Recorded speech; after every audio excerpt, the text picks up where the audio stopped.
پوری دنیا میں عورتوں کا عالمی دن منایا گیا۔ پاکستان کی عورت بھی باشعور اور اپنے حق کے لیے پرجوش ہے۔ پاکستان کے بڑے بڑے شہروں میں بھی پورے جوش و خروش سے اس دن کا بھرپور طریقے سے اہتمام کیا گیا، مگر یہ دن عورتوں کے عالمی دن سے زیادہ مردوں سے نفرت کا عالمی دن محسوس ہوا۔ متوسط طبقے کی پڑھی لکھی عورتوں نے ایک دوسرے کو ہیپی وومنس ڈے کہہ کر مبارکباد دی۔ گھریلو خواتین نے یہ دن بے خبری میں اپنے چولہے چکی میں لگے گنوا دیا۔ غریب اور ان پڑھ محنت مزدوری کرنے والی خواتین تو سرے سے اس دن سے ہی ناواقف ہیں۔ وہ نہیں جانتی کہ مغربی دنیا نے اس کی محنت و محبت کو خراج تحسین پیش کرنے کے لیے ایک دن بھی تخلیق کیا ہے۔ ان سب خواتین سے ہٹ کر ہمیں خواتین کا ایک اور طبقہ بھی نظر آتا ہے جس نے اس دن کو پورے جوش و جذبے سے منایا۔ یہ خواتین یا تو ہر معاشی فکر سے بے پرواہ محض وقت گزارنے والی ایلیٹ کلاس سے منسلک ہیں، یا وہ بڑی عمر کی خواتین جو خاندان کے جھمیلوں سے آزاد ہیں، یا وہ نوجوان غریب و متوسط طبقہ جو پڑھ لکھ کر کسی حقوق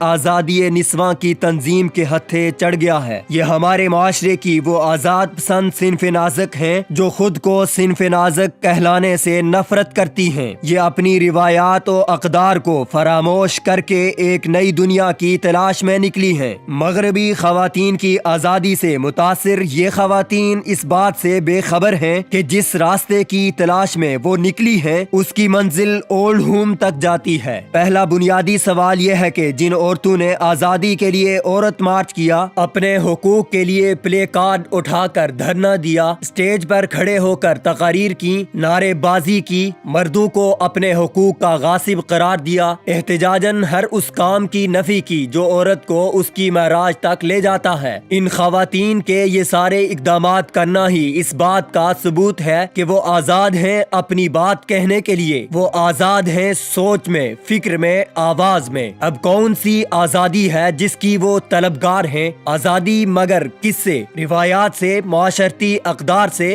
گھر سے، اپنے عورت پن سے، عورت کے خمیر میں پنہا خدمت و محبت کے جذبے سے، رشتوں کی زنجیروں سے، مرد کے تحفظ سے، اپنے باپ، بھائی، شوہر یا بیٹے سے۔ عورت کا عالمی دن تو اس کی خدمات و محبت اور خلوص کے احترام میں منایا جاتا ہے۔ اس کا مقصد عورت کو وہ مقام دلانا ہے جو اس کا حق ہے، پوری دنیا کو اس کی عزت و مرتبے کا احساس دلانا ہے۔ اس کا مقصد قطعی یہ نہیں کہ آپ اپنے بنیادی کردار اور فطرت سے بغاوت کریں۔ مغرب کی عورت اس شکنجے میں پھنس کر صرف پیسہ کمانے اور بستر گرم کرنے تک محدود رہ گئی ہے۔ رشتوں کی زنجیر میں پروئے بغیر وہ ماں بھی بن جاتی ہے اور ساری عمر محنت کر کر کے آخر میں تنہا کسی اولڈ ہوم کی دیواروں سے سر ٹکراتے ٹکراتے مر جاتی ہے۔ وہ اس آزادی کے پیچھے رشتوں کے خلوص سے محروم سینکڑوں بوائے فرینڈز کے لیے صرف وقت گزارنے کی چیز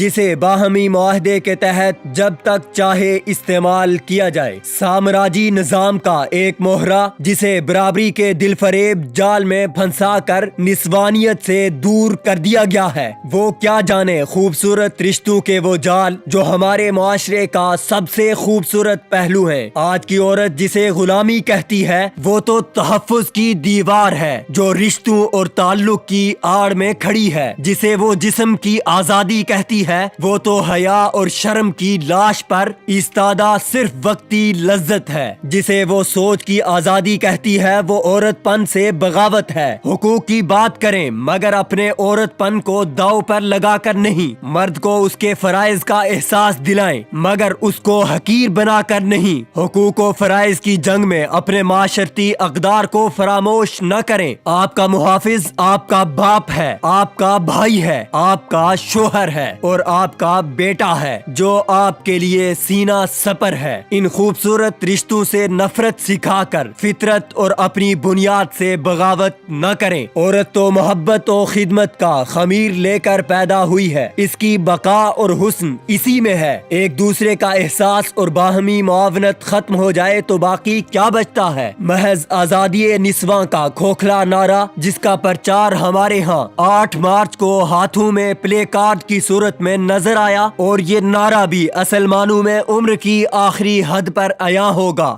جان لیجئے عورت تو محبت و خدمت کا خمیر خمیر لے کر پیدا ہوئی ہے، اس کی بقا اور حسن اسی میں ہے۔ وہ بیٹی ہے تو رحمت ہے، وہ بہن ہے تو محبت ہے، وہ بیوی ہے تو نعمت ہے، وہ ماں ہے تو جنت ہے۔ آزادی نسواں کے نام پر عورت کو اس کی عظمت سے محروم نہ کریں۔